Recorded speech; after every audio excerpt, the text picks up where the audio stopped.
Spelljammer #1. It's based on the Dungeons and Dragons campaign setting that I didn't know about. I guess it was just after my time. Now this was a Dungeons and Dragons campaign setting, 1990, 89 to 90, based in outer space, going between worlds. Seems pretty interesting, and I was reading that it was just re-released, but differently. Supposedly there's a lot to it.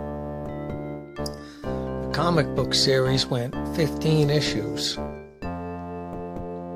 and I just finished reading this one.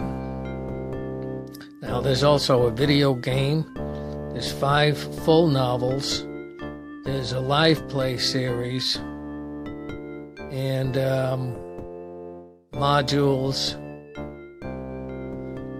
I'll include a link to the Wikipedia page. And this is pretty highly rated. Now, about the comic, this is the first time I've ever read it. And I'm intrigued by it enough to want to get the rest of them, since this one's not in good shape. It looks like someone tore the sticker off. I think I got this from Rob. This is the one that started it all, though. And to only get 14 more to complete the series and not care so much about the condition seems kind of interesting, because I like the story. I don't know if you remember the movie Darkman, but that must have came out around the same time. And I'm not going to go through the whole thing, just in case you want to get it.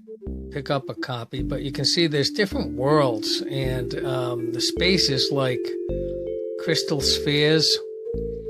And there's a component to the space that is kind of like the ether theory, only it has a different name. And so there's Dungeons and Dragons type elements, but not so much in the comic right now. It's more like outer space world, kind of like Dune a little bit. And so you've got different tribes, and you know, they communicate differently. They have a priest that listens to the tales. It's kind of nature-based, almost Native American type feel. But there's a spaceship that crashes, and they're from people from a totally different world. Evidently, this character is the only character, the one with the wings, although her wings look different in the comic. She's interesting. She's from the Forgotten Realms comic series. The rest of these are new characters, and it's well written. It's got, you know, little plot twists and subplots, and the art is good.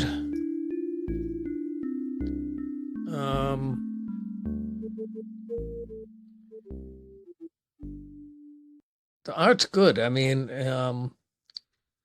it's kind of that when the Baxter paper was still relatively new. So it's not glossy, you know, it's got a nice paper feel to it. You know, I'm just giving you a quick peek here so you can see that character right there. And there's a lot of personality in here. I like the personalities. I like the worlds. And I don't want to ruin the ending, but, you know, this definitely leaves you wanting more, because something interesting happens, and you come to identify with the characters, some of the characters, you know, especially one of them. And, you know, I didn't show you every page, but I'd give this a good rating. It took me about, 25 minutes to read it carefully and enjoy it. So I'll give this a solid B. Edging towards a B+.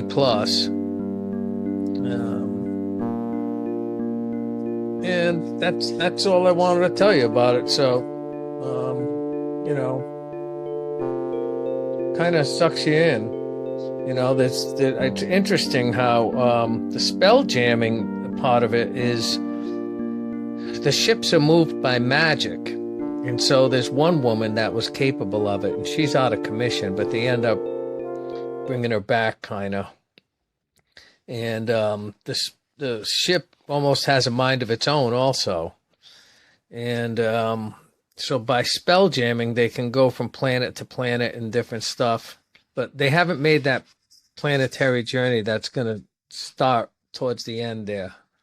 And so basically for the first part of the book, you're really on one world, and it gives you a nice introduction to it with, you know, enough background to make you feel like, you know, you can imagine that you're there watching it and stuff. And so I like that. So I give this book a good review of a solid B or B plus.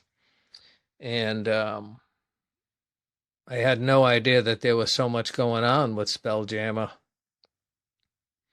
So there it is. Thank you. Bye.